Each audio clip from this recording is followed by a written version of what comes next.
Well, hello, company with Lance Van Base. My name is Lance Ferris. I hope you're having a wonderful day, but I'm here to make it better by finally bringing you all the amount of content you deserve. It's March 31st, and I've been working very hard on a large number of things, so I haven't had the chance to put out any quality content for the past few weeks. I apologize for that, but now I'm making up for it with 2 videos on one Sunday. How cool is that? Yeah, I had to split the DC trip video into 2 videos because I didn't feel like recording every second of everything I did, so y'all get this video and a separate video of all the pictures I took, synced up to whatever music I chose. April's gonna be a big month, all 4 uploads being something special. I've been working my butt off trying to figure it all out. As March closes, we should go out with a bang. I woke up in the morning of Tuesday morning in the early morning of a morning at 4 in the morning to my alarm clock reminding me that I was going to get on an 8-hour bus ride through the early morning of Tuesday morning to go to DC and arrive past noon past the morning that morning. Once I arrived at school, I argued with my mom about whether or not I should get on the bus for the $700 trip I was going on, and I won. I got on the bus and started annoying Toast over Discord, harassing him to come sit by me. But his friend was in the back, so he wanted us to go to the back. We went back to the back in the backest of back seats and sat our backsides down in the back. Guess what else was in the back? That's right, the bathroom. Thanks to Toast, we were stuck next to it for 8 hours. Love you, man. Thanks for a horrible time. For the first 2 hours of the bus ride, I listened to my music in peace, because the bus was still quiet that morning, early morning on the Tuesday morning. Then the sun came up. Then we got to listen to radio with the bus with our friends. Yay! There was a girl bus and a boy bus. You can tell which bus I was on, right? The boy bus was apparently a lot more chaotic than the girl bus. But right now, we're vibing to radio and chilling with the friends. And then we stopped at a rest stop. It was the first stop on a series of stops that stopped us in our tracks and forced us to stop. Shut up! I didn't do anything. I just bought a soda and took pictures.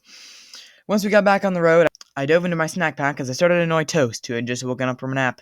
Nothing interesting happened for the rest of the ride, aside from me losing sanity, taking pictures of the mountains, arguing with Toast or whatever entertained us, and listening to everyone else argue over equally dumb things. Yippee. Upon arriving in DC, we frolicked in Lafayette Park and looked at the White House. After 39 minutes and 12 seconds of that, we got a tour of the Korean War Memorial, Vietnam War Memorial, and Lincoln Memorial, where I took way too many pictures of the Washington Monument. It's my favorite building in the whole city, really pretty, makes me want to hit the gritty, and then go die because these bars are far too cringy. Once the sun set, I was on the bus driving to the hotel. My roommates were Toast, my friend Ari, and my acquaintance, Aiden. We were all in the back together, and Toast recommended that we order DoorDash to the hotel. I got milkshakes from McDonald's, and they arrived fine, I tipped well, and we didn't get in trouble, but there was still one problem. We didn't have any straws.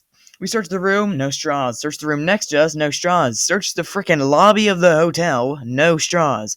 Since we didn't have straws, we had to take the lids off of the milkshakes and drink the shakes like animals. It was so horrible.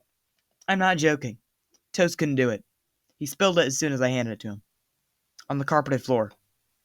Once again, thanks for the horrible time, Toast. Couldn't have done it without you. The good news is we made him clean it up with the rest of us showered, and then we went to bed. Let me throw some more dirt on Toast's name. This man snores so freaking loud. The next day, Aiden and Ari both told him that they heard him snoring through the night, and I did too. He jeopardized the well-being of our educational environment by prohibiting us from our goal of growing more intellectually sound due to a lack of adequate My bad, I swallowed a thesaurus. On the second day, we woke up early to go to the Arlington National Cemetery. I took a lot of pictures and saw the gravesite of my favorite president. It's JFK. Mind-blowing, am I right?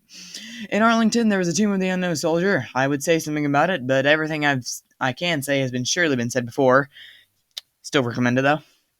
The Holocaust Museum was very interesting. I know a lot of people who enjoy learning about World War II, and I'm one of them. I highly recommend going. It was, kind of scary. I wouldn't recommend taking small children, but for those who love history and World War II, I would recommend it. It's very nice. I didn't mention it, but the day before, we went to the Reagan International Mall, and I found it kind of underwhelming. But today, we went to the Pentagon City Mall, and holy crap, I loved it. That mall was amazing. I spent so much money there.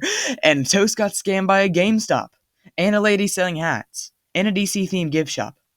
And I bought this Eevee plush, and a pin for Falapa, because I told him I'd get him something. My paper says we went to the 9/11 memorial, but I don't remember doing that. So if Toast or Bobo wants to remind me about it, they can make a video and tag me, but I'm pretty sure we went straight to Ford's Theater after. I got a pair of sunglasses there, and I wore them for the rest of the trip. That night, we went to eat out at a place that had crunchy ice cream.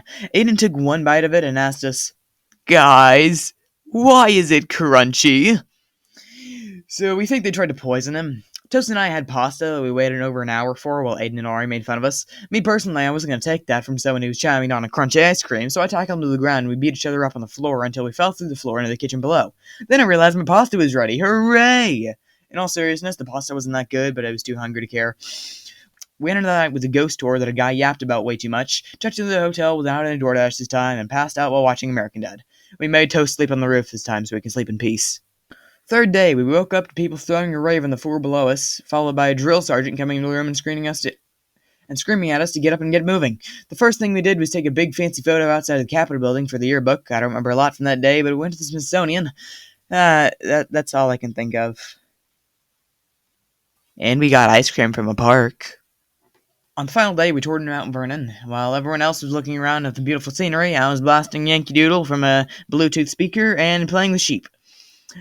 Toast made fun of me for blasting Yankee Doodle, but little does he know, I own a musket for home defense, since that's what the founding fathers intended. Full ruffians breaking. I'm not doing that copy pasta. Anyway, yeah, love you, fanbase. Have a good day.